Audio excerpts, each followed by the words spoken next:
అన్నిటికీ అదే ప్రధానమా? రెండవది, బలవంతపు మత మార్పిడి సాధ్యమా? చాలామందికి మనం జీవితంలో చాలా ప్రధానమైనవి, చాలా ముఖ్యమైనవి అనుకునేవి కొన్ని ఉంటాయి.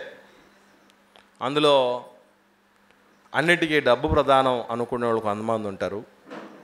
కొందరు అన్నిటికీ జ్ఞాన వివేకాలు ఉండాలని అనుకుంటూ ఉంటారు. మరికొందరు దేనికైనా ఒక పలుకుబడి ఉండాలి, ఒక అధికారం ఉండాలి అని అనుకునే వాళ్ళు ఉంటారు. కొంతమంది అన్నింటికీ కూడా బంధాలు, బలగాలు ఉండాలి అనుకునే వాళ్ళు ఉంటారు. వాళ్ళ ఆలోచన విధానాన్ని బట్టి, వాళ్ళకి అందినటువంటి విషయాలను బట్టి ఒక్కొక్కరు ఒక్కొక్కటి జీవితంలో ప్రధానమైంది అనుకుంటూ ఉంటారు. వాళ్ళు ఎందుకు కొంతమంది డబ్బు ప్రధానమైంది అనుకుంటారు అని వాళ్ళని అడిగితే వాళ్ళు చెప్తారు కారణాలు కొన్ని. పోనీ అధికారం గొప్పది, రాజకీయం గొప్పదని మీరు ప్రధానమైంది అని మీరు ఎందుకు అనుకుంటారు అని అంటే దానికి వాళ్ళు కొన్ని స్ట్రాటజీస్ చెప్తారు, కొన్ని లక్షణాలు చెప్తారు, లేదా కొన్ని దానికి ఉన్నటువంటి అర్హతలు చెప్తారు. ప్రతి దానికి సంబంధించి ఏది ప్రధానమైందని ఆ మనిషి అనుకున్న దానికి వాళ్లకు తెలిసిన కొన్ని కారణాలు ఉంటాయి. దీన్ని బట్టి ఇది ప్రధానం అనుకుంటున్నాం అని చెప్పేవాళ్ళు ఉంటారు. కానీ వాస్తవం ఏమిటి? మానవ జీవితంలో అత్యంత ప్రధానమైనది ఏమిటి అని మనం ఆలోచన చేస్తే మనం తెలుసుకోవలసినటువంటి ఒక అత్యద్భుతమైన సత్యం ఉంది. అదేంటంటే కొన్ని మాటలు చూద్దాం. పరిశుద్ధ గ్రంథంలో దేవుడు రాయించిన కొన్ని మాటలు. అందులో మొట్టమొదటిది ఏంటి అని అంటే ఇర్మియా గ్రంథం 6వ అధ్యాయము 10వ వచనం చూద్దాం. ఇర్మియా గ్రంథం 6వ అధ్యాయము 10వ వచనం. విందురు అని నేను ఎవరితో మాట్లాడేదను, ఎవరికి సాక్ష్యమిచ్చేదను? వారు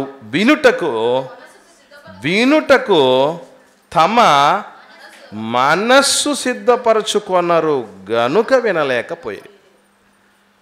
మీరు ఎప్పుడైనా జాగ్రత్తగా ఆలోచన చేస్తే ఈ వచనాలు చాలాసార్లు మనం చదివాం. కానీ ఇందులో అసలు వినడానికి ఏం కావాలంటారు? జ్ఞానేంద్రియాల గురించి చెప్పేటప్పుడు లోకమంతా ఏం చెప్తుంది? వినడానికి ఏం కావాలంటారండి? చెవులు కావాలంటారు కదా. చెవులు కావాలంటారు. బైబిల్లో కూడా కొన్ని సందర్భాల్లో వినుటకు చెవులు ఎవరికైనా ఉన్నేళ్ళ వాడు వినుగాక అని సందర్భాలు ఉంటాయి. వాస్తవంగా ఒక మనిషి వినాలి అన్నా కూడా ఏముండాలి? చెవులు ఒక్కటి ఉంటే కుదరదు. మీకు అర్థం కాదు కొన్ని మాటలు చెప్తాను. చెవులు ఉంటాయి చెవిటోళ్ళకు కూడా, చెవిటోళ్ళకు కూడా ఏముంటాయి? చెవులు ఉంటాయి. కానీ ఇక్కడ గమనించాల్సిన విషయం ఏంటంటే వినడానికి కూడా ఏది ఉండాలట? ప్రధానంగా మనస్సు ఉండాలట. వినడానికి కూడా మనసు ఉండాలా అంటే 100%. మీకు విషయం తెలుసో తెలీదో, పాఠాలు స్టేట్ ఫస్ట్, అలాగే దేశంలోనే మొదటి ర్యాంకులు తెచ్చుకుంటున్నటువంటి వాళ్ళకి ఏ మాస్టర్ అయితే పాఠాలు చెప్తారో అందులో ఫెయిల్ అయిన వాడికి కూడా ఆ మాస్టరే పాఠాలు చెప్పుంటారు కదా.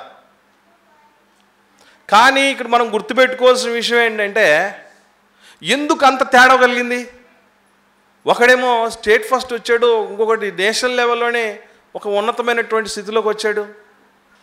ఈవెన్ సంఘంలో వచ్చి దేవుడి మాటలు వింటున్నటువంటి వాళ్ళలో కొందరేమో అత్యద్భుతమైనటువంటి రీతిలో వాళ్ళ భక్తి జీవితాన్ని కట్టుకుంటారు, కొందరు ఎప్పటికీ ఎదగలేని స్థితిలో ఉంటారు.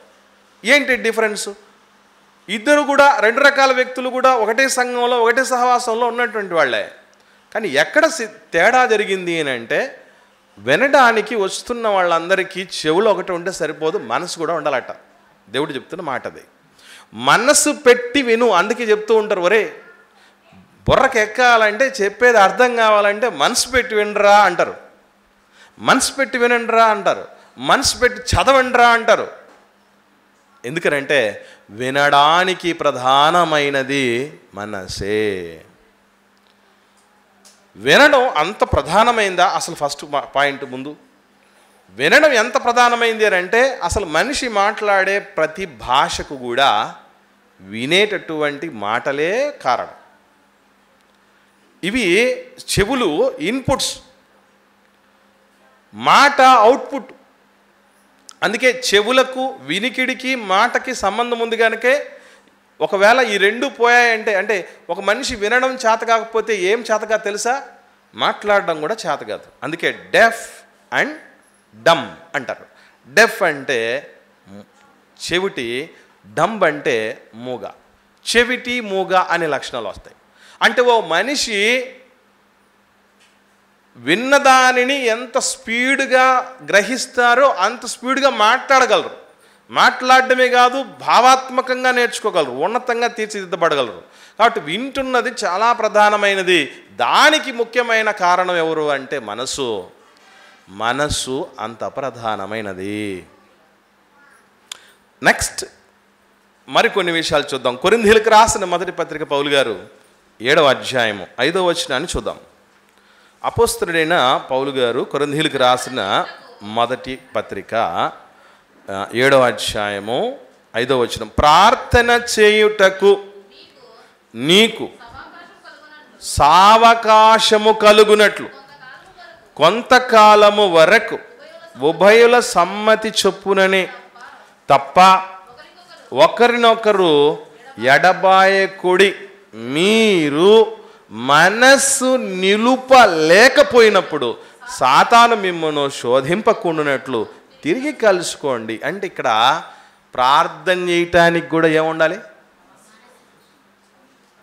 ప్రార్థన చేయటానికి కూడా మనసు ఉండాలి. దేవుడి సన్నిధికి రావటానికి మనసు ఉండాలి. పాడటానికి మనసు ఉండాలి. ఇవ్వటానికి మనసు ఉండాలి. లోబడ్డానికి మనసు ఉండాలి. మనసు లేనిదే ఏముండదు. మనసు ఉంటే ఏముంటుందట? మార్గం ఉంటుంది. మనసు లేకపోతే దుర్మార్గం అవుతుంది. దేవుడు చెప్తున్న మాట. ప్రార్థన చేయటానికి కూడా ఏముండాలి? మీకు విషయం తెలుసా, కొన్ని సందర్భాల్లో పౌలు గారు కూడా మాట్లాడుతూ నేను మనస్సుతో ప్రార్థన చేతును అంటాడు. అంటే మనస్సుతో కూడా ప్రార్థన చేయొచ్చు. మనసు ఉంటేనే ప్రార్థన చేయగలం కూడా. ఎందుకు మీరు సరిగా లేరు, మంచిగా లేరు, కనిపించి చూస్తూ ఉంటేనే అర్థమైపోతుందని అంటే వెంటనే అంటారు ఎందుకు బాగలేవంటే మనసు ఏం బాగలేదని అంటారు. మనసు ఏం బాగలేదంటారు. మనసు ప్రార్థించుటకు ప్రధానమైనదే. మన మూడును చేంజ్ అయిపోవటానికి ప్రధానమైనది కూడా మనసే. అంతేనా? ఇంకా చూద్దాం. ప్రసంగి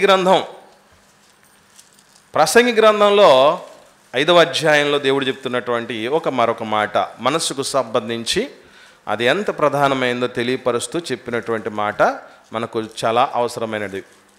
5వ అధ్యాయం ప్రసంగి గ్రంథం 2వ వచనం నుండి, నీవు దేవుని సన్నిధిని అనాలోచనగా పలుకుటకు నీ హృదయాన్ని త్వరపడనీయొద్దు. ఇక్కడ హృదయం అని మాట్లాడుతున్నాడు. అసలు వాస్తవంగా చెప్పాలంటే మనసు హృదయంలో కలిగినటువంటి ప్రతి కోరికలను ఏం చేస్తుందంటే మనసే స్వీకరించి శరీరం సహాయంతో నెరవేర్చేది. ఇది ఎక్కడుంది అంటారేమో, మనకి డౌట్ వస్తుంది కదా. హృదయం నుంచి ఏమొస్తాయని చెప్పబడింది? అన్ని రకాలైనటువంటి దుర్మార్గాలు, నరహత్యలు, వేశ్యాగమనాలు అన్నీ వస్తాయి, చెడ్డవన్నీ వస్తాయని చెప్పబడింది కదా. అంటే ఒక మాట చెప్పాలంటే హృదయం కోరికల నిలయమైతే, హృదయము కోరికల నిలయమైన అవి రూపుదాల్చాలంటే, అవి నెరవేర్చుకోవాలంటే ఎక్కడికి రావాలంటే మనసు దగ్గరికి రావాలి. మనసు దగ్గరికి రావాలి. మనసు శరీరాన్ని ఆస్పదం చేసుకుని ఏదైనా చేస్తుంది. ఇది ఎట్లా చెప్తారు అని అంటే ఒక్కసారి ఎఫెసీయులకు రాసిన పత్రిక చూద్దాం. ఇక్కడే మనకు ఆన్సర్ కనబడుతుంది. అపోస్తలుడైన పౌలు గారు ఎఫెసీయులకు రాసిన పత్రిక 4వ అధ్యాయం 18వ వచనం చూద్దాం. 18వ వచనం, వారైతే అంధకారమైన మనస్సు గలవారై, ఇక్కడ మనస్సు హృదయం రెండు వస్తున్నాయి, గుర్తుపెట్టుకోండి, గమనించండి. తమ హృదయ కాఠిన్యము వలన తమలోనున్న అజ్ఞానము చేత దేవుని వలన కలుగు జీవములో నుండి వేరుపరచబడిన వారై మనస్సుకు కలిగిన వ్యర్థత. ఇప్పుడు నేను అడుగుతున్నాను, బాగా ఆలోచన చేసి చెప్పండి. మనస్సుకు వ్యర్థత ఎక్కడ నుంచి అంటింది, వచ్చింది మనసు దగ్గరికి? ఎక్కడి నుంచి వచ్చింది? హృదయంలో నుంచి వచ్చింది. హృదయంలో నుంచి మనసులోనికి ఏదైనా వస్తుంది, మంచైనా చెడైనా. ఆ మనసులో నుంచి ఎక్కడికి వెళ్ళాలి? శరీరము ద్వారా అది జరగాలి. అందుకే ఏమంటున్నాడు? మనస్సునకు కలిగింది వ్యర్థత, దాన్ని అనుసరించి శరీరము ప్రవర్తిస్తుంది. ఉందా? కాబట్టి అంటే హృదయములో నుంచి ఏవైతే స్టోర్ అయి ఉంటాయో అవే నోట్లో నుంచి వస్తాయి. నోట్లో నుంచి రావాలంటే ఖచ్చితంగా మధ్యలో ఏం పని చేయాలి? మనసు పని చేయాలి. హృదయము శరీరము మధ్య కీలకమైంది మనసు. కాబట్టి వినడానికైనా మనసు ఉండాలి, మాట్లాడడానికైనా మనసు ఉండాలి, తర్వాత ప్రార్థన చేయటానికైనా మనసు ఉండాలి. దేనికైనా మనసే ప్రధానమైంది. అన్నిటికీ అదే ప్రధానమైందా అంటే మనసే ప్రధానమైంది. ఇది ఎలాంటి తత్వం కలిగి ఉంటుందో అది కూడా చెప్పాడు దేవుడు. ఎలా మారడానికి అవకాశం ఉంటుందో కూడా చెప్పాడు దేవుడు. ఒకసారి చూద్దాం. సామెతల గ్రంథం. మనసును అదుపు చేయటం, కంట్రోల్ చేయటం ఎంత సవాలుకరమైన విషయం మనకు 16వ అధ్యాయంలో దేవుడు 15వ అధ్యాయం చెప్తాడు మాట. చూద్దాం.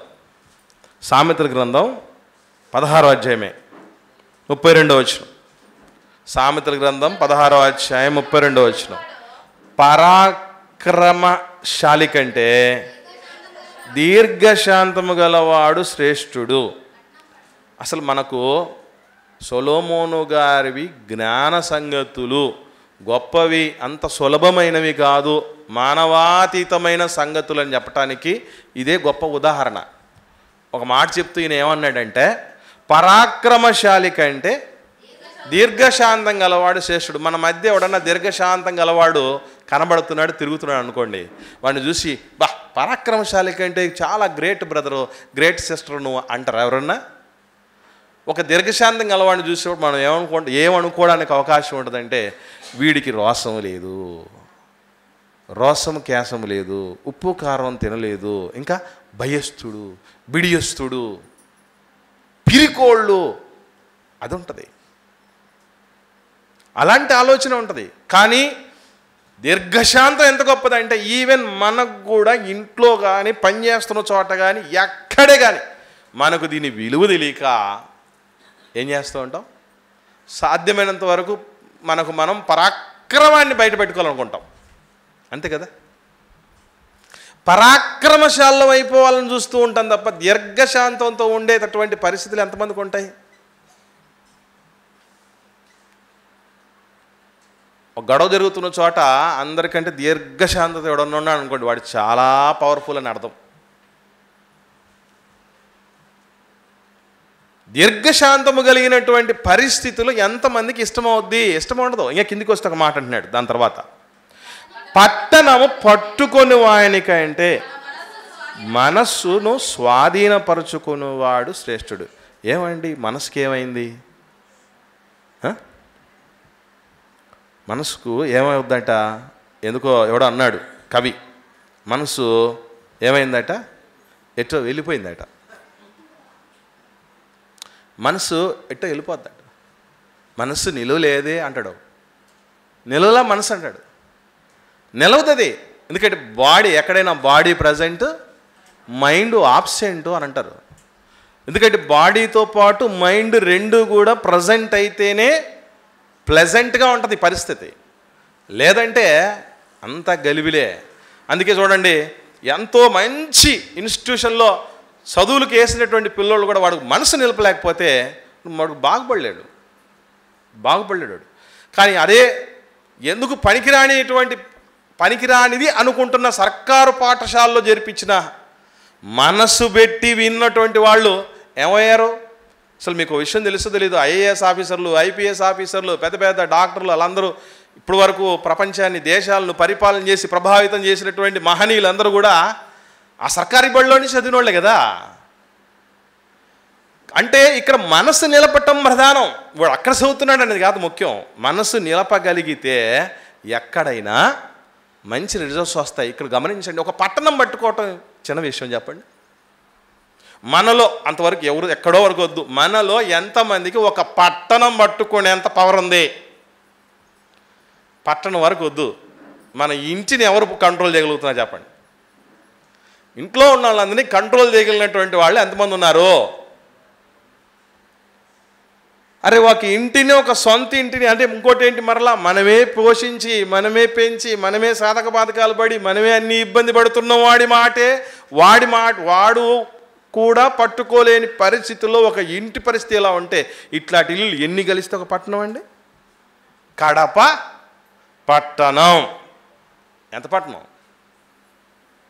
లక్షల మంది ఉన్నటువంటి జనాభా కలిగినటువంటి పట్టణాన్ని పట్టడం కంటే మనసును అదుపులోకి చేసుకుంటే, స్వాధీనపరుచుకుంటే గొప్ప సంగతట.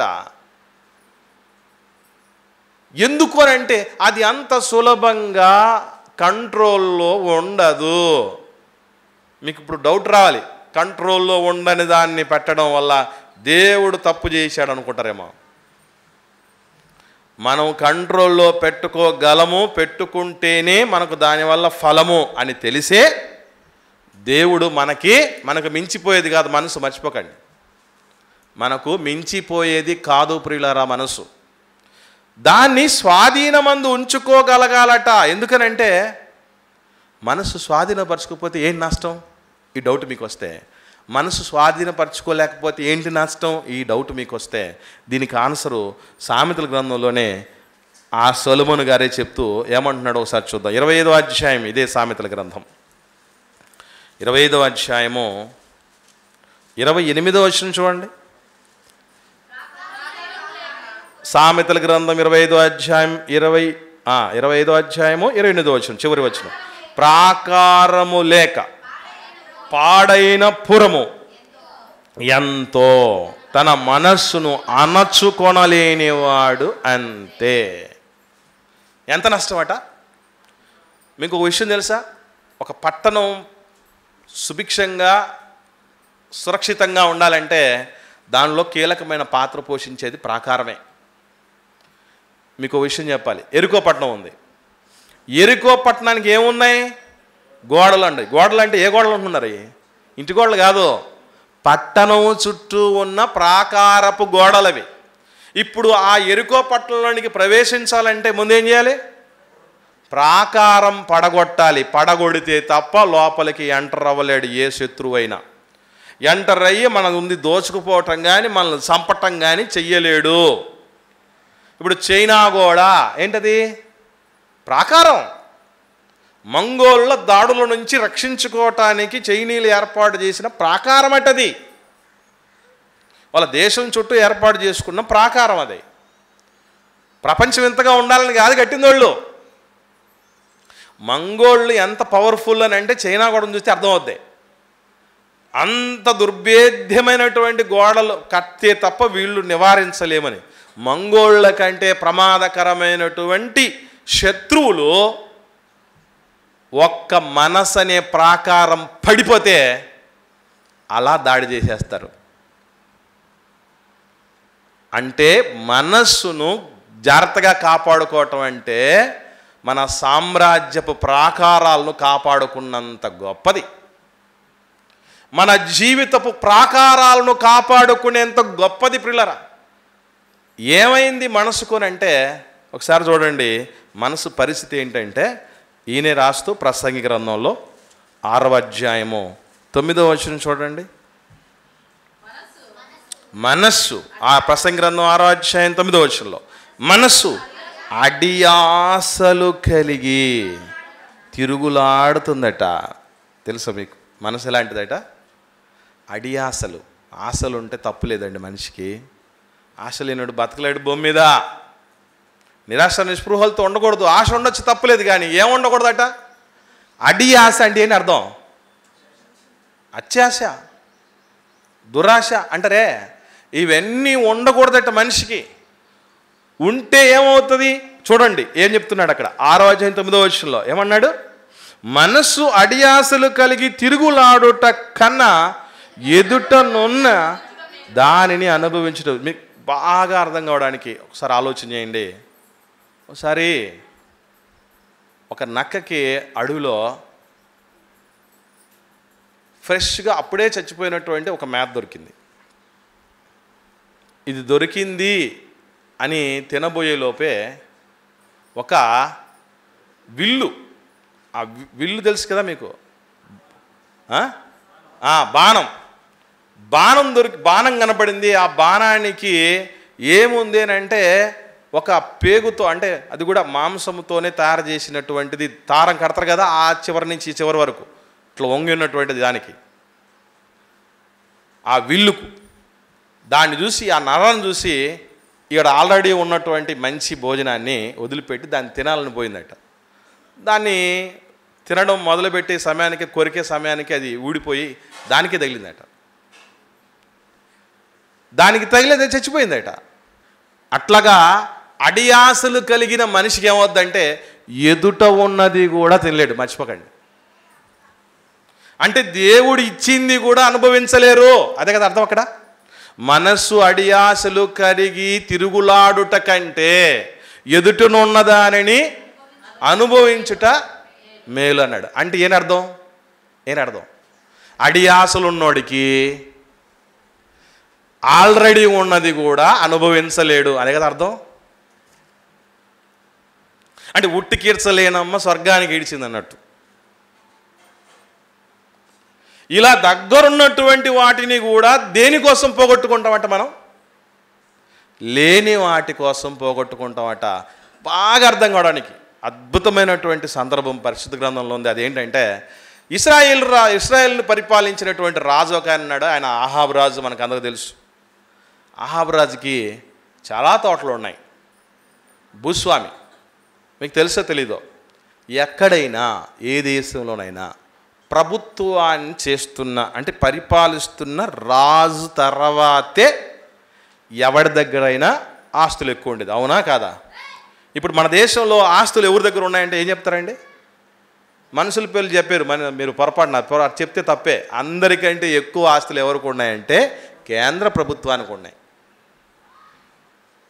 పరిపాలిస్తున్న కేంద్ర ప్రభుత్వం దగ్గర లక్షల కోట్ల భూములు. ఆస్తి అంటే ఏదో అనుకోకండి. ప్రభుత్వ భూమి ఉంటే లక్షాధికారులు కోటీశ్వర్లే కదా.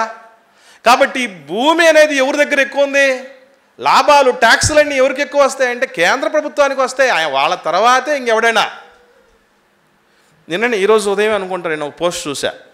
కేంద్ర ప్రభుత్వం తర్వాత అత్యధిక భూములు కలిగింది ఆర్సీఎం చర్చి వాళ్ళకేట దేశంలోనే. దాని తర్వాత 3వ ప్లేస్లో ఎక్కువ భూములు కలిగినటువంటి వాళ్ళు వక్ఫ్ బోర్డు, అంటే ఇస్లాం సోదరులకు సంబంధించి. అంటే వాడు ఏమన్నా మనం అసహించాలని పెట్టాడో, లేకపోతే ఒరే వాళ్ళు అంతా ఆక్రమించేసుకుంటున్నారని పెట్టాడు, ఏమో మొత్తానికి తెలియదు. కానీ ఆస్తి ఎక్కువ ఉంటుంది ఎవరి దగ్గర అంటే ప్రభుత్వాన్ని నడిపే వాళ్ళ దగ్గర ఉంటుంది. ఇప్పుడు ఆంధ్రప్రదేశ్లో కుబేర్లు ఎవరు అంటే ఏం చెప్పాలి? ప్రభుత్వం. అంతే. ఇది మీకు ఎందుకు చెప్తున్నానంటే ఆనాడు ఆహాబు రాజు కంటే మించిన శ్రీమంతుడు ఎవడన్నా ఉంటారా? ఉండడు. కానీ మనస్సు అదుపు చేసుకోలేని వాడే దేని మీద కన్నుబడిందనంటే ఒక నాబోతు అనేటటువంటి వ్యక్తి యొక్క ద్రాక్ష తోట మీద పడింది. అంటే తన కోటకు ఆనుకొని ఉన్నటువంటి తోట. కోటకు ఆనుకొని ఉంటే మందినా? ఎన్ని తోటలు లేవు. ఎన్ని తోటలున్నా మనిషికి ఉన్నటువంటి మనస్తత్వం ఎలాంటిదంటే పొరుగింటి పుల్లగొరే రుచిగా ఉంటుందట. మీకు తెలిసి చెప్తామో తెలియక చెప్తామో ఒకటి గుర్తుపెట్టుకోండి. కంపారిజన్ చేస్తూ ఉంటారు. ముఖ్యంగా భార్యని ఇంకొకరితో, భర్తని ఇంకొకరితో. అది చాలా పెద్ద పొరపాటు. ఇది ఎక్కడి నుంచి మొదలవుద్దో ఒక మాట చెప్తాను, గుర్తుపెట్టుకోండి. ఆమెను చూసి నేర్చుకోవే అని భర్త అన్నా, ఆయన చూసి నేర్చుకో అని భార్య అన్నా, రెండు తప్పే. ఈ మాట అన్నప్పుడు కొందరు మనసు బయటికి చెప్పలేరు, కానీ కొందరు బయటికి చెప్తారు. ఏమని అంటారు చెప్పండి? ఆయన్ని చూసి నేర్చుకో అంటే భార్య ఏమంటుంది? ఆయన్ని చూసి నేర్చుకో అని భర్తతో అనింది అనుకోండి భార్య, ఆయన ఏమంటాడంటే ఆయన్ని చేసుకోకపోయావా అంటాడు. ఆవిడ్ని చూసి నేర్చుకో అన్నాడు అనుకోండి భర్త, భార్య ఏమంటుంది అప్పుడు? ఆవిడ్ని చేసుకోకపోయావా, నన్ను ఎందుకు చేసుకున్నావు, వచ్చి నువ్వు వచ్చావా నేను వచ్చాను అంటది. అసలు ఈ కంపారిజన్సే తప్పు. ఇక్కడి నుంచే మొదలవుద్ది కంపు. తెలుసా? కంపు ఇక్కడి నుంచే మొదలవుద్ది. ఆ తర్వాత ఇంతింతే ఒటుడింతే నెక్స్ట్ టైం ఏమవుద్దంటే కళ్ళ ముందున్న భార్య అస్సలు నచ్చదు, కళ్ళ ముందున్న భర్త అస్సలు నచ్చడు. ఆయన తప్ప ఎవడైనా నచ్చుతాడు, ఆవిడ తప్ప ఎవడైనా నచ్చుతుంది, ఏ ఆవిడైనా నచ్చుతుంది. అంతే. మనసు అడి ఆశలు కలిగి ఉండేది. ద్రాక్ష తోటలు ఎన్నో ఉన్నాయి, నాబోతుకి ఏమి నచ్చలే, అన్నీ వాటి గురించి ఆలోచన లేదు. ఒరే నాకు ఎన్నో ఉన్నాయి కదరా, ఆల్రెడీ అడిగిన తర్వాత నాబోతు వినయంగా చెప్పాడయ్యా, నా తల్లిదండ్రుల నుంచి వాళ్ళ నుంచి నాకు వచ్చిందయ్యా, ఇది నాకు ఉన్నది ఇది ఒక్కటనే ఆస్తి, వాళ్ళ జ్ఞాపకార్థంగానే అంటే కూడా ఆహా, ఏం చేశాడు? మనసు దాని మీదే ఉంది. ద్రాక్ష తోట ద్రాక్ష తోట ద్రాక్ష తోట అని పోయి ఏం చేశాడంటే నిద్రపోలే సరిగా. నిద్ర సరిగా రాకపోవటం కూడా కారణం ఏంటో చెప్పమంటారా? మనసు బాగాలేకపోవటమే. రాత్రి మాకు ఇంట్లో ఒక ఇన్సిడెంట్ జరిగింది. ఏంటంటే పవర్ పోయిందంట మొత్తం. ఇన్వర్టర్ది ఏది పని చేయకుండా మొత్తం పవర్ పోయిందట.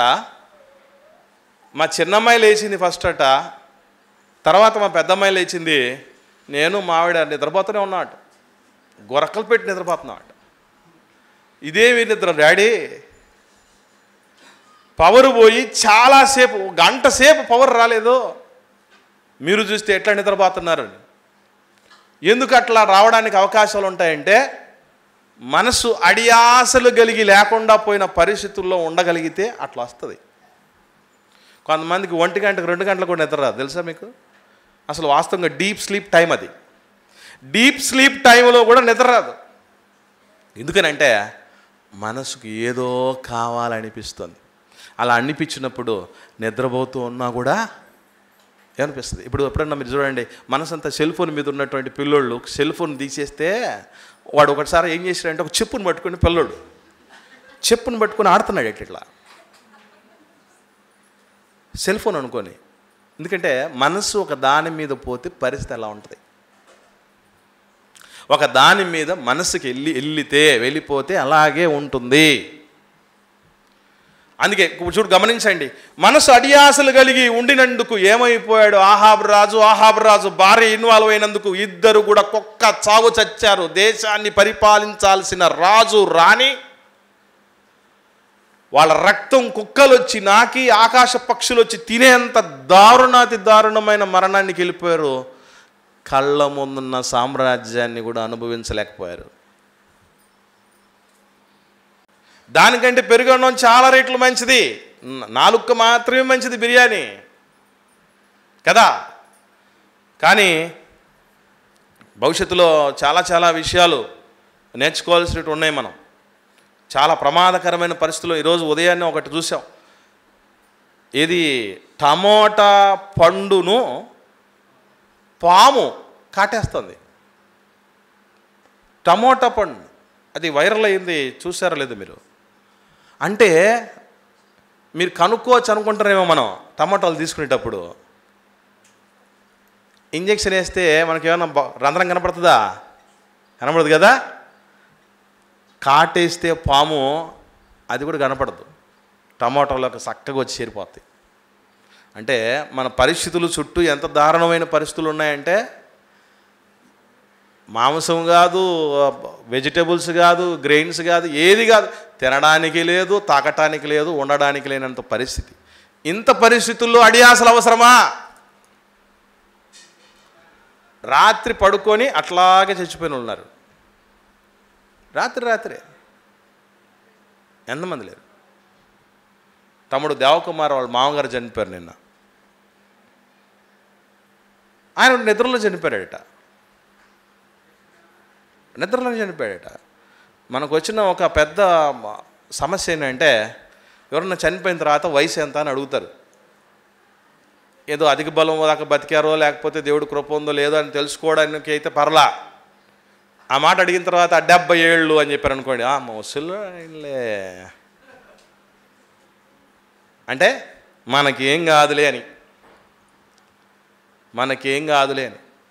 నేను ఎక్సర్సైజ్ చేస్తున్నాను, నేను రన్నింగ్ వాకింగ్ చేస్తున్నాను, బాగా తిండి బాగా కంట్రోల్ చేస్తున్నాను అనే విషయాలు మా హెడ్ మాస్టర్ గారు చెప్తూ ఉంటే ఇంకొకరికి చాలా చాలా కాన్షియస్గా సార్ మా సారు అని చెప్తూ ఉంటే పక్కన ఉన్న టీచర్ ఏమంటున్నాడంటే, ఇట్ట పాటించాడు ముందపోతాడు అంటాడు.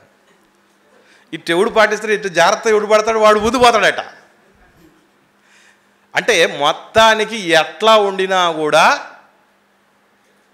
ఆ మనిషిని నీరుగార్చాలన్నటువంటి ఆలోచన కలిగిన ప్రపంచం ఉంది చుట్టూ. తినే తిండి పరిస్థితి, నివాసం పరిస్థితి అన్నీ బాగలేకపోయినా మనిషికి ఏం రావట్లేదంటే అడియాసలు రావట్లేదు. నిజంగా ఉన్నదే మనం సరిగా అనుభవించట్లేదండి. చాలామందికి తెలియని సత్యం అది. ఏదైతే ఉందో ఉన్నదే సరైన రీతిలో మనం ఆస్వాదించట్లా. ఎందుకు ఆస్వాదించలేకపోతున్నాం అంటే అడియాసలు ఉన్నాయి, మనసుకు అడియాసలు ఉన్నాయి. అందుకే దాన్ని కాపాడుకో, నువ్వు ప్రాకారాన్ని కాపాడుకున్నట్టే ఏం చెప్పాడు దేవుడు. ఎంతమందికి సాధ్యం అవుతుంది ఏమండి? మీకు విషయం తెలుసో తెలీదో, చాలామంది అపార్థం చేసుకుంటూ చెప్పే మాటలు ఏంటంటే, క్రైస్తవులు ఎక్కువ మంది మత ప్రచారాలన్నీ చేసేస్తూ మత మార్పిడి చేసేస్తున్నారండి అంటున్నారు. అసలు ఇంకొక పలకగూడని పదం ప్రభుత్వాలు ఏం పలుకుతున్నారంటే అన్యమత ప్రచారం. అన్యమతం అంటే అర్థం ఏంటి? సొంత మతం ఉందని అర్థం, అవునా కదా? అన్యమత ప్రచారం అంటే అర్థం ఏంటి? సొంత మతం ఉందని కదా. దేశానికి సొంత మతం ఉందా? లౌకిక రాజ్యం కదా మంది. లౌకిక రాజ్యం అంటే అర్థం ఏంటి? మతముతో ప్రమేయమే లేనిది, మతం మీద ప్రేమేయం లేనిది, దాని మీద ప్రేమ లేకుండా ఉండేది అని అర్థం లౌకిక దేశం అంటే. అసలు అన్యమతం అనటమే తప్పు. లౌకిక దేశంలో అన్యమతం, సొంత మతం అనేది ఉండదు. మతముతో నిమిత్తము లేనిదే లౌకిక దేశం. అలాంటప్పుడు ఆ మాట అనడమే తప్పు. ఓకే, తర్వాత మార్పిడి చేసేస్తున్నారు, మార్చేస్తున్నారు. ఇది చాలా పొరపాటు.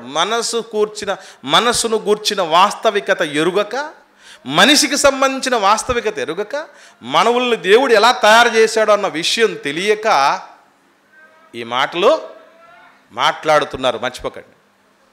కాబట్టి గుర్తుపెట్టుకోండి, అసలు వాస్తవం ఏంటనంటే మనోళ్ళు కూడా చాలామంది క్రైస్తవుల్లో కూడా, బ్రదరు ఎందుకు నువ్వు చక్కగా సరైన రీతిలో భక్తి చేయలేకపోతున్నావు, దేన్ని ఎందుకు అదుపులో చేసుకోలేకపోతున్నాం, ఎందుకు సంఘానికి సరిగా రాలేకపోతున్నాం, ఒకనాడు బాగున్నావు కదా ఇప్పుడు ఎందుకు బాగాలేకపోతున్నావు అని అంటే వెంటనే చెప్పే మాట ఏంటి చెప్పండి మనోళ్ళు? చెప్పండి. సైతాన్ బ్రదర్, సాతాను సోదరులు ఎక్కువైపోయాయి బ్రదర్, నా కోసం ప్రార్థన చేయండి అంటాడు. విన్నారా లేదా? చెప్తామా లేదా ఈ మాటలు? మనం సైతాను శోధనలు ఎక్కువైపోయినాయి అన్నటువంటి వాళ్ళు కూడా తెలుసుకోవాల్సిన విషయం ఏంటంటే, అసలు సాతానుకు మనకి ఏమైనా సంబంధం, స్థాయి ఏమైనా సెట్ అవుద్దా? వాడు ఎలా అంటాడు తెలుసా? మన ఆది తల్లిదండ్రులనే మోసగించిన వాళ్ళు. ఇప్పుడు ఎప్పుడైనా గుర్తుపెట్టుకోండి, వాస్తవం ఒకటే.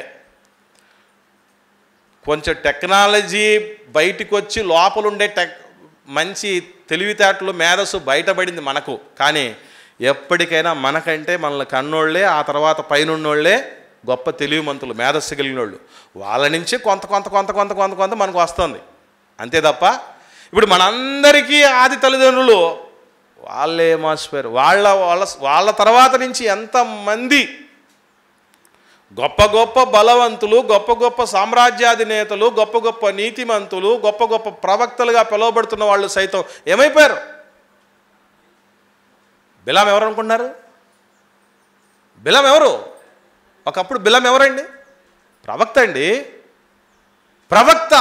ప్రవక్తను ఏం చేయగలిగాడు అంటే, ఇక్కడ గుర్తుపెట్టుకోండి, వాస్తవంగా చెప్పాలంటే సాతాను సైతం మనలోనికి రావాలంటే వాడు ముందు ఎక్కడ కొడతాడో తెలుసా?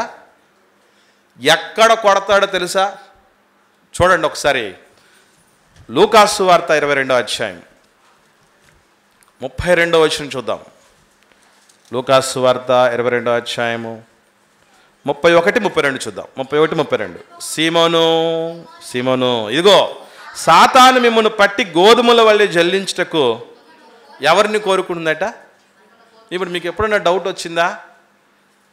యేసుప్రభు ఈ మాట మాట్లాడే సమయానికి భూమి మీద 12 మంది శిష్యులు మాత్రమే ఉన్నారా? ఎంతమంది ఉన్నారు కదా? లక్షల మంది ఉన్నారు కదా.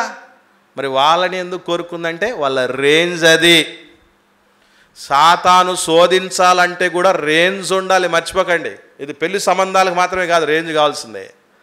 దెయ్యం శోధించాలన్నా స్థాయి ఉన్నోడి మీదే వాడు పడతాడు, అంతేగాని చిన్న పెద్ద గల్లీ స్థాయిడి మీదకి రాడాడు. వాడు అంతర్జాతీయ ఖ్యాతి గడించిన భక్తుడే ఉండాలి, వాడిని ఒక పట్టుబట్టాలనుకుంటాడు. ఈ చిన్న చిన్న వాళ్ళు ఏమైపోతారు? పిల్లకాలులు ఏమైపోతాయి? పోతాయి, నిలబడు, అంతరించిపోతాయి, ఆరిపోతాయి. జీవనది దగ్గరికి రావాలి, అక్కడ కొట్టాలనుకుంటాడు. అందుకే మిమ్మల్ని కోరుకున్నాడు దెయ్యం. కోరుకుంటే పర్మిషన్ గ్రాంటెడ్. అయితే నీ నమ్మిక తప్పిపోకుండానట్లు నేను నీ కొరకు వేడుకున్నాను తండ్రిని. నీ మనస్సు తిరిగిన తర్వాత, అంటే మనస్సుని ఏం చేస్తుందన్నమాట దెయ్యం? దెయ్యం మనసు దగ్గర ముందు పడగొడుతుంది. అంటే శత్రువు ముందు ప్రాకారాన్ని పడగొట్టి లోనికి వచ్చినట్టు దయ్యం కూడా మనసు దగ్గర పడుతుంది. అయితే ఇక్కడ గుర్తుపెట్టుకోవాల్సిన విషయం ఏంటంటే మనసును కాపాడుకుంటే దెయ్యం కూడా ఏమీ చెయ్యలేదు, మర్చిపోకండి. ఇట్లా కాపాడుకున్న వాళ్ళు ఉన్నారా లేరా? ఉన్నారా లేరా? ఎంతమంది ఉన్నారు? కొన్ని పేర్లు చెప్పండి, మీకు తెలిసిన పేర్లు. యోసేపు గారు, వెరీ గుడ్, ఒకటి. తర్వాత యోసేపు గారు. ఎలీషా గారు. ఎలీషా గారు డబ్బు దగ్గర పడిపోలే. ఒక రూతమ్మ తల్లి వయసులోనే భర్త చనిపోయింది. పెద్దవాడిని కానీ చిన్నవాడిని కానీ నువ్వు ఏ పురుషుణ్ణి అనుసరించలేదంటే చిన్న వయసులో భర్త చనిపోయిన ఆడకూతుర్ని మీరు ఎప్పుడైనా ఎవరినైనా గమనించండి. వాళ్ళు పవిత్రంగా ఉన్నారంటే చాలా చాలా శక్తిమంతులని అర్థం. వాళ్ళు సర్వసాధారణంగా ఏం చేస్తారంటే చిన్నవాళ్ళను పెద్దవారిను అనుసరిస్తూ ఉంటారు.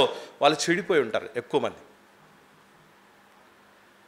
ఆ పని జరిగించలే ఆ రూతమ్మ తల్లి. మామూలుగా ఎంతటోళ్ళు అంటే వాళ్ళు ఇశ్రాయేలీల తర్వాత ఇష్మాయేలీల తర్వాత మోయాబీలే అందగాళ్ళు, అందం కలిగిన వాళ్ళు, మామూలు వాళ్ళు కాదు. అంత అందచందాలు కలిగి వయసులో ఉన్నటువంటి ఆమె, భర్త లేకుండా ఉన్నటువంటి ఆమె తప్పు చేయడానికి అవకాశం ఉంది. మనసును కాపాడుకుంది కనుక ఎవరికి అవకాశం ఇవ్వలేకపోయింది. అంటే ఓ మనిషి మనస్సును మార్చటానికి తను అనుమతిస్తే తప్ప దయ్యానికి కానీ దేవుడికి కానీ చోటు దొరకదు, మర్చిపోకండి. ఇది ఎలా చెప్పగలం? కొన్ని ఇంకా చూద్దాం. ఎఫెసీయులకు రాసిన పత్రిక పౌలు గారు ఆయన ఏమని చెప్తున్నారు చూద్దాం. పౌలు గారు ఎఫెసీయులకు రాసిన పత్రిక 4వ అధ్యాయం 27వ వచనం. పౌలు గారు ఎఫెసీయులకు రాసిన పత్రిక 4వ అధ్యాయం 27, 2వ వచనంలో అపవాదికి చోటు ఇయ్యద్దు అంటే ఏం అర్థం? ఎవరి చేతిలో ఉంది? అది మన చేతిలో ఉంది కదా అర్థం. అంటే చోటిస్తేనే వస్తాడు, మనసు మీద కొడతాడు. మనసు మీద కొడితే అన్ని కొలాప్స్. కుంభస్థలం అని విన్నారా? కొడితే కుంభస్థలం మీద కొట్టాలని. మానవుడి కుంభస్థలం ఏంటో తెలుసా? మనసు. మనసు అనే కుంభస్థలం అంటే ఏనుగు మెదడది. ఏనుగుకు మెదడు కొడితే, మెదడు మీద పడితే ఇంకేమైనా ఉందా? చచ్చిపోద్ది. యాక్సిడెంట్ అయినప్పుడు మెదడు బయటకు వచ్చింది అనుకోండి, ఏమైపోతాం? చచ్చిపోతాం కదా. అట్లాంటిది మానవుడికి మనస్సు. అందుకే మనస్సును నిలపగలగాలి. ఎక్కడైనా దేవుడు చెప్తూ ఉంటాడు, అప్పుడప్పుడు చెప్తూ ఉంటాడు, విగ్రహాలయం దేవుడన్నా పిలిచాడంటే నీకు మనసు ఉంటే వెళ్ళు, మనసు లేకపోతే వెళ్ళొద్దు. మనసు మనసు మనసు అని ఎక్కడ చూసినా మాట్లాడుతూ ఉంటాడు దేవుడు. కాబట్టి ఇదే ప్రధానమైంది. దీనితో మనం ఎప్పుడైతే గట్టిగా పట్టుకుంటామో బలవంతంగా ఎవ్వడు మనల్ని ఏమి చేయలేడు. బలవంతపు మత మార్పిడి కాదు, బలవంతంగా సాతాను లొంగ తీసుకోవడము వాడి వల్ల కాదు, అవకాశం ఇస్తేనే వాడు వస్తాడు. యోబు గారిని ఏం చేయగలిగింది? యోబు గారిని ఏం చేయగలిగింది? ఆస్తినంతా తీసేస్తే సరెండర్ అయిపోతాడు. కుదరలే. రెండో దెబ్బ కొడదాం, పిల్లలందరినీ లేపేద్దాం ఒక్కడే రోజు. అసలు మనకు యోబు గారికి ఎంత డిఫరెన్స్ అంటే, మన ఇంట్లో కొడుకో కూతురో బాగాలేకపోతే మన మనసులు ఏం బాగుండవు. ఏకంగా చచ్చిపోయారు అనుకోండి, ఒకవేళ చచ్చిపోయారు అనుకోండి, ఉన్నోళ్ళందరూ ఒకసారి చచ్చిపోయాడు అనుకోండి, ఏం చేస్తాం? ఏమైపోతాం మనం? ఒకసారి ఊహించుకోండి. నా బిడ్డలు నేను ఊహించుకోండి, మీ బిడ్డలు మీరు ఊహించుకొని చూడండి. వామ్మో, ఊహలకు కూడా రాకూడదు అనుకుంటాం. పెళ్ళిడికి వచ్చిన ఎదిగొచ్చినటువంటి వయసులో ఉన్న 10 మంది బిడ్డలు చచ్చిపోయారు, ఆస్తి అంతా వెళ్ళిపోయింది. అయినా ఏమాత్రం వెరవలేదు యోబు గారు. నెక్స్ట్ వచ్చింది ఆరోగ్యం తీసేయడం, అయినా కూడా కుదరలేదు. భార్య రివర్స్ అయింది, స్నేహితులు రివర్స్ అయినారు, అందరూ రివర్స్ అయినా కూడా అపవాదికి చోటు ఇవ్వలేదు. మనసు అనే ప్రాకారం గట్టిగా కట్టుకున్నాడు గనుక బలవంతంగా ఎవ్వడు ఏమీ చెయ్యలేకపోయారు.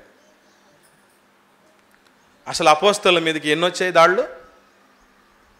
ఈ నామమును బట్టి నువ్వు ఎవడు బోధించకూడదని చెప్పేసి గట్టిగా హెచ్చరించి, వాళ్ళని కొరడా దెబ్బలు కొట్టి, చెరసాల్లో వేయించి, చంపించి, ఎన్ని చేసినా వాళ్ళు ఎందుకు లొంగలేదు అని అంటే వాళ్ళ మనసు గట్టిగా ఉంది, ప్రభు మీద ఆనుకుని ఉంది.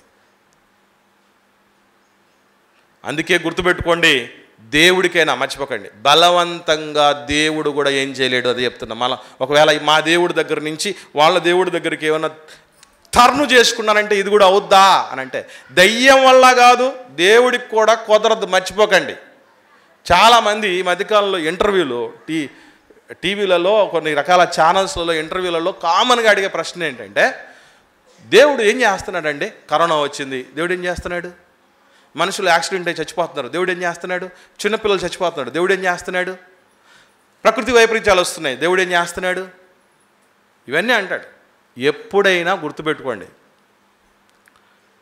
గడ్డాలు అందరికీ పెరిగిపోతూ ఉంటే ఒకడు అన్నాడట, ఈ ఊర్లో బార్బర్లే లేరని. గడ్డాలు మొత్తం ఊరంతా పెరిగిపోయినాయట, ఊర్లో బార్బర్ లేడు అని అన్నాడట. అంటే మంగళవాడి లేడు అని అన్నాడట. మంగళవాడేమో ఖచ్చితంగా షాప్ పెట్టుకొని రెడీగా ఉన్నాడు. ఏం చేయాలి? ఆయన దగ్గర కన్నా పోవాలి, లేదంటే ఆయన కొంచెం ఎక్కువ ఇస్తాం రానాయన అని అన్నా పిలిపించుకోవాలి. ఈ రెండు చేయలేడు అనుకోండి, ఆయన ఏం చేస్తాడు? ఆఫ్టర్ ఆల్ ఒక మంగళవాడి విషయంలోనే నువ్వు రావయ్యా అని పిలవాలన్నా పిలవాలి, ఆయన దగ్గర కన్నా పోవాలి. మన వాళ్ళు మాత్రం మాత్రం దేవుడిని దేవా అని పిలవరు, దేవుడి దగ్గరికి రారు. రాకున్నా కూడా ఏం చేయాలి? ప్రపంచాన్ని అంతా చక్కగా చల్లగా దేవుడు ఏమన్నాడు? దేవుని యొద్దకు రండి, అప్పుడు ఆయన మీ దగ్గరకు వస్తాడు అన్నాడా లేదా? బార్బర్ దగ్గరికి రావాలి, లేదా పిలిపించుకోవాలి. అప్పుడు గడ్డం గీటేయడం, జుట్టు పెరిగి ఉంటే దాన్ని చక్కగా చేసేయడం చేస్తాడు. ఆఫ్టర్ ఆల్ బార్బర్ దేవుడితో పోల్చినప్పుడు, అవునా కదా? అలాంటి దేవుడి దగ్గరికి రాకుండా, అందుకే దేవుడు అంటాడు, ఏమంటాడు తెలుసా? నాయనా, చాయిస్ ఈజ్ యువర్స్. నీ ముందు మేలు కీడు జీవం మరణం పెడుతున్నా, చాయిస్ ఈజ్ యువర్స్. నీదే చాయిస్. నేను ఆప్షన్స్ పెట్టడం వరకే. నువ్వు ఏ ఆప్షన్ ఎన్నుకుంటావో, బి ఎన్నుకుంటావో, సి ఎన్నుకుంటావో, ఏది కాదనే ఆప్షన్ ఎన్నుకుంటావో నీ ఇష్టం. ఆ తర్వాత నేనేనైనా నీ క్వశ్చన్ పేపర్ వాల్యూ చేసేది. అది దేవుడు అనేది. క్వశ్చన్ పేపర్ ఇచ్చి నీవు ఆన్సర్ ఏం పెడతావు పెట్టు, ఆఖరిగా నీ క్వశ్చన్ పేపర్ వాల్యూ చేసేది నేనే. దేహముతో జరిగించిన వాని యొక్క ఫలం పొందడానికి క్రీస్తు న్యాయపీఠం ఎదుట మన క్వశ్చన్ పేపర్లకి ఆన్సర్లు మార్కులు వచ్చే రోజు ఒకటి వస్తుంది అని చెప్పాడు దేవుడు. కాబట్టి గుర్తుంచుకోండి ప్రియులరా, దేవుడు కూడా ఏమని రాస్తాడంటే, యోహాను సువార్త 1వ అధ్యాయం 12వ వచనం చూడండి ఏమంటున్నాడు. యోహాను సువార్త 1వ అధ్యాయం 12వ వచనం చూద్దాం. చూడండి ఏమంటున్నాడు. మత మార్పిళ్ళు సాధ్యమేనంటారా? తనను ఎందరూ అంగీకరించిరో వారికే, ఎవరికి? అంగీకరించిన వారికి దేవుడు తన పిల్లలగుటకు, అనగా తన నామందు విశ్వాసం ఉంచు వారికి దేవుని పిల్లలగుటకు అధికారం ఇస్తాడు. అంటే దేవుని పిల్లలు అంటే ఏంటి అర్థం? క్రైస్తవులు అవటం. క్రైస్తవులు ఎప్పుడు అవుతారట?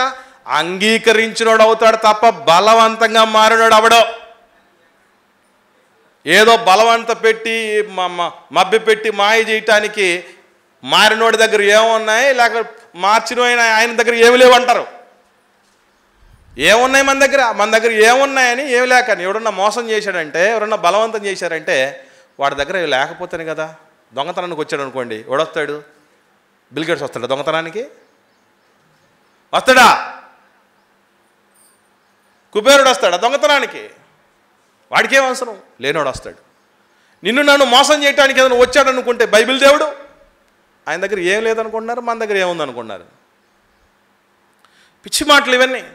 దేవుడు ఇదిగో నేను తలుపునొద్ద నిలుచుండి తట్టుచున్నాడు, ఎవడైనా నా స్వరం విని తెరిస్తే నేను వస్తా అన్నాడు. బలవంతపు మత మార్పిడి ఎవడి తరం కాదు. క్రైస్తవుణ్ణి ఇంకొక మతంలోనికి మార్చడం ఎవడి బలవంతం వల్ల జరగదు. ఒక ఇస్లాం సోదరుని వేరొక మతంలోనికి మార్చడం ఎవరి బలవంతం వల్ల జరగదు. ఒక హైందవ సోదరుని వేరొక మతంలోనికి, వేరొక విశ్వాసంలోనికి మార్చడం కూడా ఎవడు బలవంత పెడితేనో, ఎవరు మభ్య పెడితేనో, ఎవరు ప్రలోభ పెడితేనో జరిగేది కాదు. అది మనస్సును పర్మిట్ ఇస్తే, మనిషి మనస్సును వాళ్ళకి ఇవ్వగలిగితే, ఓకే నేను సరెండర్ అని ఇవ్వగలిగితేనే అప్పుడు ఏదైనా మారటానికి అవకాశం ఉంటుంది తప్ప బలవంతంగా ఏదీ చేయలేరు. నేను ఒక మాట అడుగుతాను, మిమ్మల్ని బలవంతంగా చర్చికి పిలిచి తీసుకొచ్చాం అనుకుందాం, కాసేపు అనుకుందాం. ఎంతకాలం రాగలరు మీరు? ఎంతకాలం రాగలరు? బలవంతం ఎక్కువ కాలం పని చేయదు, మర్చిపోకండి. ఏది పని చేస్తుంది? స్వేచ్ఛ, ఇచ్ఛాపూర్వకమైనటువంటి సమర్పణే ఎప్పటికైనా నిలిచేది. అప్పుడప్పుడు చెప్తూ ఉంటారు, బలవంతంగా అన్నం పెట్టండి పిల్లలకి, ఏదో వద్దు, మళ్ళీ ఏదో వద్దు, బలవంతంగా అన్నం పెట్టండి, ఏమవుద్ది? వాంతి చేసుకుంటాం. ఆఫ్టర్ ఆల్ ఒక అన్నమే పెట్టలేనప్పుడు మనిషిని మార్చటం బలవంతంగా వద్దా? దేవుడు మానవ మనస్సును ఎంత దుర్భేద్యంగా పెట్టాడంటే, దయ్యానికైనా దేవుడికైనా సరే మనస్సు అప్పగిస్తేనే, చోటిస్తేనే రావాలి. వాళ్ళు చోటిస్తేనే రావాలి.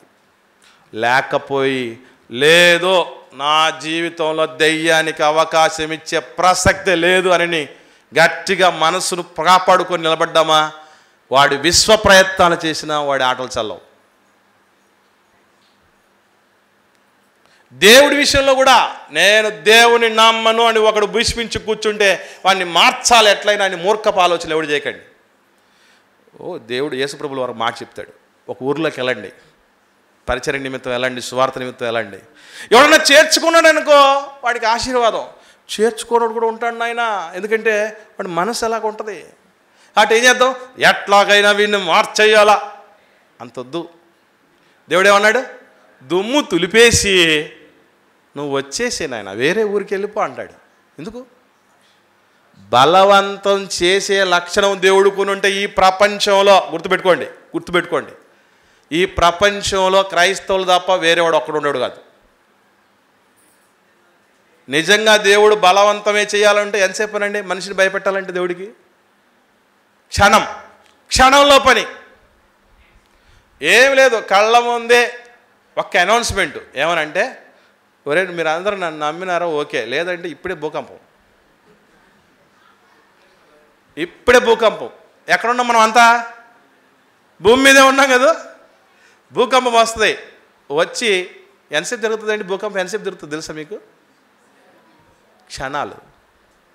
క్షణాల్లో పోయే లక్షల ప్రాణాలు, క్షణాల్లో పోతాయి ప్రాణాలన్నీ. దేవుడు అనుకుంటే సామభేద దాన దండోపాయాలు చేయాలనుకుంటే ఎవడు బతకగలడు ఈ భూమి మీద? ఎవడు బతకలేడు. ఆయన కరుణా సంపన్నుడే, ఎదురు చూస్తున్నాడు కనుక, మనిషికి అవకాశాలు ఇస్తున్నాడు కనుక బతికి చేస్తున్నాం తప్ప మనం, లేకుంటే ఎవడు బతకగలడు? ఆయన ఎప్పుడు బలవంతం చేయడు. అసలు బలవంతంగా మారినటువంటి వాడిని ఆయన యాక్సెప్ట్ చేయడు. అందుకే బలవంతంగా కాక కానుకిచ్చేటప్పుడు కూడా దేవుడు ఏమన్నాడు? బలవంతంగా వద్దు. నా సన్నిధికి బలవంతంగా రావద్దు, నాకు బలవంతంగా ప్రార్థన చేయొద్దు, బలవంతంగా బైబిల్ చదవద్దు, బలవంతంగా భక్తి చేయొద్దు. చర్చికి రమ్మని ఎవరిని బలవంత పెట్టకండి. మన వంతుగా మనం ఏం చేయాలి మాత్రమే చేయాలి. బలవంత పెడితే అయ్యే పనులు కాదు ఇవి. దేవుడికి ఎప్పుడో తెలుసు, అన్నీ తానే అన్నీ చేస్తున్న దేవుడికే తెలుసు ప్రియులారా. అందుకే ఆయన చేతులు ఎత్తేస్తే మన వల్ల ఏమవుతుంది మనకి, మన వల్ల ఏమవుద్ది అనుకుంటున్నారు? ఏం జరగదు. కనుక అన్నిటికీ ఏం ప్రధానం? మనసే ప్రధానం. బలవంతంగా మత మార్పిడి చేయటం ఎవ్వరి తరము కాదు. సాతానైనా బలవంతంగా మనల్ని ఏం చేయలేడు, దేవుడైనా మనల్ని బలవంతంగా ఏం చేయలేడు. ఈ భూమి మీద ఏ మానవుడు కూడా బలవంతంగా మనల్ని ఏం చేయలేడు, మనం ఇస్తే తప్ప పర్మిషన్. అప్పుడప్పుడు చెప్తూ ఉంటారు, సెల్ ఫోన్ ఎప్పుడైతే వచ్చిందో చెడిపోయారని అంటారు. పొరపాటు, ఇదంతా నాన్ సెన్స్ ఇది. ఎందుకు తెలుసా? సెల్ ఫోన్ ఏమైనా పిలిచిందని రా అని పిలిచిందా? ఈ మద్యపాన నిషేధం చేసి ఉంటే బాగుందని అంటారు. మద్యపాన నిషేధం జరుగుతున్న, ఏరులై పారుతున్న మద్యానికి బానిసకాలంలో ఉన్నారా లేరా లోకంలో? సెల్ ఫోన్ ఉన్నా కూడా దానికి అడిక్ట్ కానోళ్ళు ఉన్నారా లేదా లోకంలో? నన్ను బలహీన క్షణం అంటాడు ఎవడో పనికిరానోడు. బలహీన క్షణం కాదు, మన మనసు బలహీనపడింది, మనమే అవకాశం ఇచ్చాం. కాబట్టి ఎవడైనా చెడిపోవటానికి కారణం గుర్తుపెట్టుకోండి, వాళ్ళ మనస్సును అదుపులో పెట్టుకోకపోవటమే. ఆఖరిగా మాట చెప్తాను, మర్చిపోకండి. ఏనుగు తల మీద అప్పుడప్పుడు ఇంత బురద వచ్చి చేరుతూ ఉంటుంది. ఇంత బురద ఎవరేసి ఉంటారు? గజరాజు, మృగరాజు అన్నట్టు అది కూడా గజరాజు. అనుకుంటే సింహాన్ని కూడా చంపేయగలిగినటువంటి శక్తిశాలి అంటది. అలాంటి దానిని ఎత్తి మీదికి ఇంత బురద వేసే దమ్ము ధైర్యం ఎవడికి లేదో అదే శుభ్రంగా తొండ తీసుకొని అదే మీద వేసుకుంటుంది. కాబట్టి మనం చెడిపోవాలంటే మా సావాసగాళ్ళు, వాళ్ళ సావాసగా మా పిల్లోడు మంచోడే, మా పిల్ల మంచిదే, ఆ సావాసగాళ్ళు మంచోళ్ళు కాదంటారు. పొరపాటది. సాతాను సింహాసనమున్న చోట కూడా భక్తిగా బతికిన వాళ్ళు ఉన్నారు లోకంలో. మర్చిపోకండి. గంజాయి వనంలో ఏముండొచ్చు? తులసి మొక్క కూడా ఉండొచ్చు. ఇంత పెద్ద గంజాయి వనంలో కూడా తులసి మొక్క ఉండడానికి అవకాశం ఉండదంటే ఉంటుంది. నువ్వు అనుకుంటే, మనం నిలబడాలనుకుంటే, మనం గెలవాలనుకుంటే, మన మనసుకు మించిన శక్తిశాలి ప్రపంచంలోనే లేదు. మన నిగ్రహానికి మించింది మరొకటి లేదు. మర్చిపోకండి. కాబట్టి అన్నిటికీ మనసే ప్రధానం. బలవంతంగా ఎవరిని మనం మార్చలేం.